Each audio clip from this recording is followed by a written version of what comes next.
პატივცემულო მეგობრებო, მე ვიმყოფები ჩინეთში, ჩინეთის დედაქალაქში პეკინში, სადაც გაიხსნა სოციალიზმის ძალების მსოფლიო ფორუმი.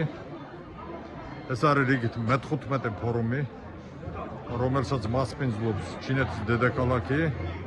პირველად ამ წელს ამ ფორუმის მუშაობაში მონაწილეობას ღებულობს საქართველოს დელეგაცია. ფორუმი გაგრძელდება ასევე ხვალ მე მექნება საშუალება ასევე დელეგაციის მეორე წევრს გამოვიდეთ და სიტყვით მიმართოთ აუდიტორიას. ჩამოსულები არიან დელეგაციები მსოფლიოს 100 ქვეყნიდან.